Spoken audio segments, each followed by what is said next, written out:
Hello there, Server from 17 once again, introducing you to my Syndicate hard difficulty CEO rank walkthrough.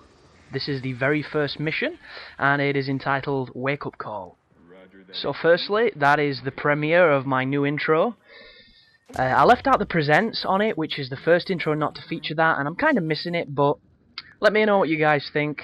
For a lot of people that have been with me a while, it's probably a breath of fresh air, because the Deus Ex one had been on a lot of videos and I was overdue mixing it up. So we're currently going to be in the green period of my logo, so I hope you enjoy. I think it's pretty cool. It's a different pace and a different mood to the last one. But anyhow, this is Syndicate, the new game or revamp of the really old PC strategy game that I actually played on the very first PC I owned, and I did not know what I was doing. It was just really hard and I died all the time. This, however, is Starbreeze's reimagining, and it's a first-person shooter with some RPG elements to it. And I can pleasantly say that I really enjoyed this game. I found it immensely fun, and that's the reason why you're seeing this walkthrough, because I picked it up the other day, Trading in Darkness 2, because I'd done everything on it, and I was pleasantly surprised, because this game kind of slipped under my radar, and I'm going to be posting a lot of content from it, because aside from this guide, the co-op is fantastic as well, so I'm going to be playing that to death. But anyhow, some details, because this is the first video and it's not too long. There's a lot of hype on forums and things about this game being hard, because Starbreeze mentioned that they were afraid that they'd made the game too hard. The conjecture is we don't know if they meant the co-op or the actual main game, so there's a lot of people that are thinking that this is going to be challenging, and there's a lot of pretty much misconceptions out there that do not start on hard because you'll get your ass kicked. This is not the case, people. I started on hard from a new game, and I went through the entire game. I died a handful of times, and every time I did, they were on a boss fight where I got unlucky, and I got CEO rank on every mission except for 2. And I did not try to go through them skillfully, I did not try to go through them quickly or anything along those lines. They just come to you naturally. This is, for all intents and purposes, a very simple game. There's a couple of sections you might have trouble with, so hopefully my guide will help you. But aside from that, it is just a fun, futuristic first-person shooter with some Mass Effect-y ability-style things that give it a unique edge. So, as far as the upgrades go, there are a bunch of upgrades you can get that will make this game complete piece of piss. It will be so easy, it will not even be worth playing.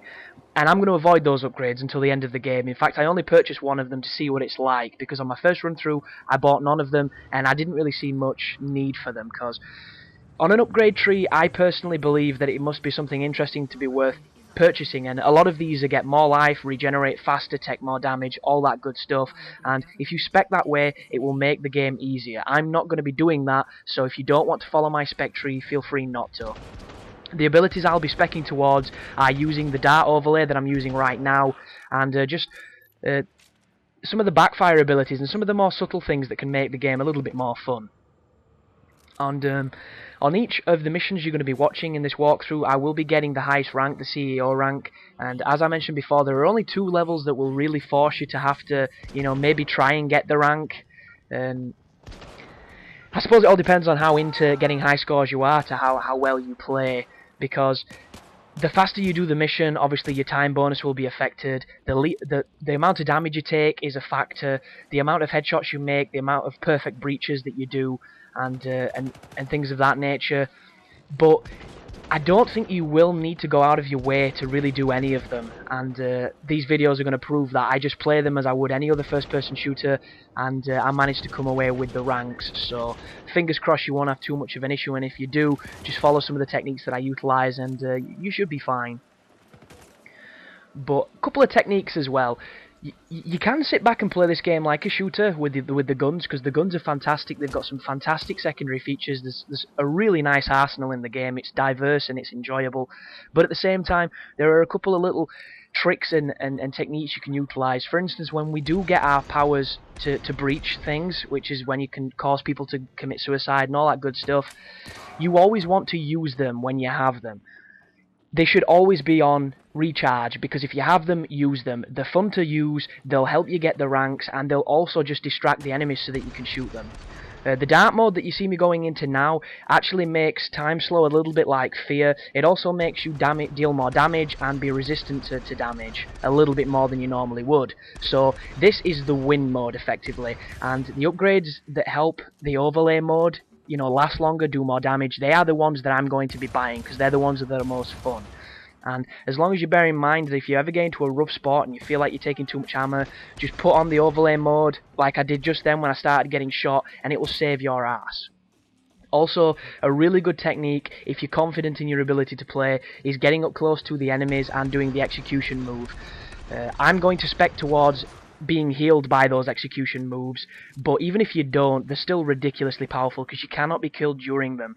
And a little tip for people that aren't too confident in using it: if you enter darts mode and rush somebody, as soon as you start the animation, take the overlay off, and then as soon as you come out of it, put it back on. That way you will be protected for the largest amount of time, and you'll be able to cause the largest amount of damage while you're there. But hopefully this should be a fun guide, people, and I'm hoping people enjoy it because this is a really fun game. And as I said, I did not really look for this too much. I knew it was Starbreeze, I knew they were good, but yeah, I was pleasantly surprised, as I imagine a lot of other people will be too.